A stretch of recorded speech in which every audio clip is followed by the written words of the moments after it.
Hola, ¿qué tal? ¿Cómo están? Yo soy Ricardo Ramírez y el día de hoy les quiero comentar de este libro llamado El vendedor de silencio. Es una novela escrita por Enrique Serna, publicada en el 2019 por Editorial Alfaguara.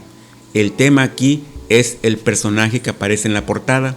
Se trata de Carlos de Negri.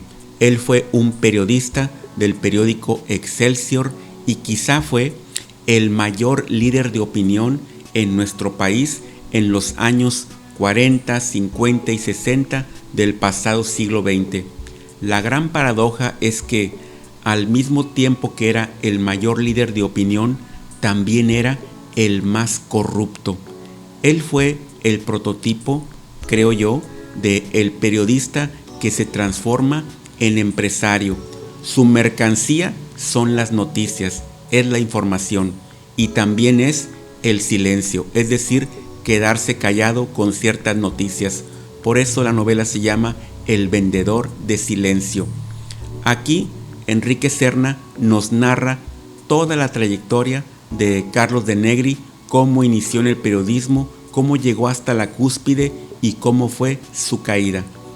Yo quisiera abordar al personaje de Carlos de Negri en sus aspectos positivos y negativos. De lo bueno, destaca que él tenía muy buena pluma. Se esforzaba por escribir de una manera que llamara la atención de los lectores. Le ponía sal y pimienta a lo que escribía y a veces se le iba un poco la mano. En una época en que el periodismo era muy serio, muy adusto. También la importancia de los idiomas. Él fue hijo de un diplomático y por lo menos hablaba inglés, francés y alemán. Esto le permitía viajar por el mundo como periodista, a veces incluso acompañando al presidente de México.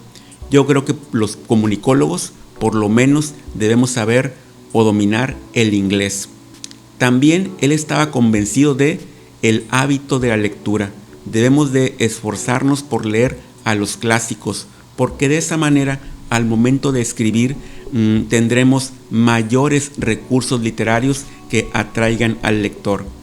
Otra cosa importante era su famoso archivo, donde él acumulaba, reunía información de los personajes de su época y de esa forma al momento de escribir iba a su archivo y obtenía la información. Actualmente es muy fácil, simplemente si queremos algún dato, pues vamos a la computadora y en Google encontramos casi todo o aparentemente. Lo que destaca más de Carlos de Negri son los aspectos negativos que eran terribles. Para empezar, su corrupción, la corrupción del oficio. Aquí se narran muchísimas anécdotas y conversaciones que Carlos tenía con los llamados jefes de prensa o directores de comunicación social de los partidos políticos, de los funcionarios públicos, de las empresas, y ahí vemos cómo se acordaba manipular la información y el silencio. Un ejemplo que encontramos aquí es cuando tiene una conversación con un gobernador y prácticamente lo extorsiona amenazándolo de publicar un reportaje y el gobernador accede, se somete. Entonces, si Carlos de Negri tenía el poder de someter a un gobernador, imagínense qué no podría hacer con un alcalde de un municipio, con un diputado o con un aspirante a un puesto público. Era el terror. Toda la novela está envuelta en la vida personal de Carlos de Negri, porque él era un misógino, un machista, era muy violento a sus esposas, que tuvo varias, le encantaba humillarlas en público, tanto así que una de ellas, la última, lo mató de un balazo. A ese punto llega la historia de Carlos de Negri.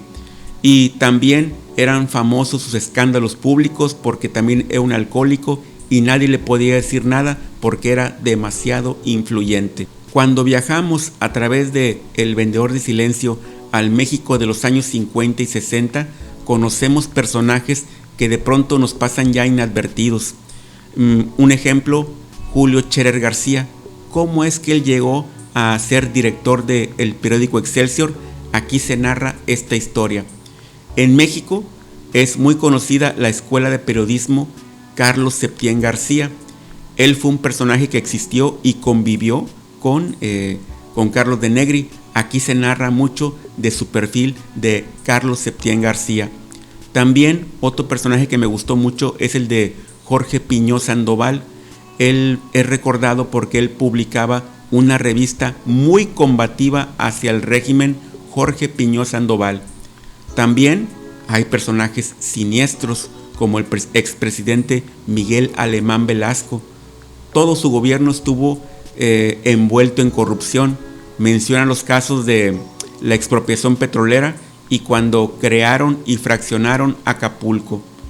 Otro político muy encumbrado fue Maximino Ávila Camacho, hermano del presidente, gobernador de Puebla, fue secretario de Estado. Él ejercía el poder de una manera terrorífica. También nos recuerda a Jorge Pasquel, que lo podemos encontrar en las consultas en Google como el propietario del equipo de béisbol Los Diablos Rojos del México. Él hizo muchísimos negocios, siempre al amparo del poder. Entonces, esta novela de no ficción, y tengo que recalcar esto porque todo lo que está aquí es real, ocurrió. Esta novela es una sangrienta lección de periodismo.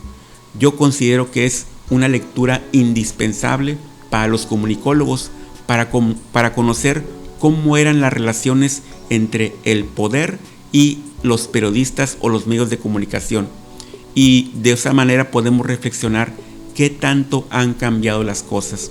Por eso yo esta novela incluso la equiparo con la novela Los Periodistas de Vicente Leñero, otra novela de no ficción. Y así pues, yo les recomiendo la lectura de El Vendedor de Silencio de Enrique Serna, un extraordinario narrador. Yo soy Ricardo Ramírez y esto es Libros y Escombros de Comunicólogos. Hasta pronto.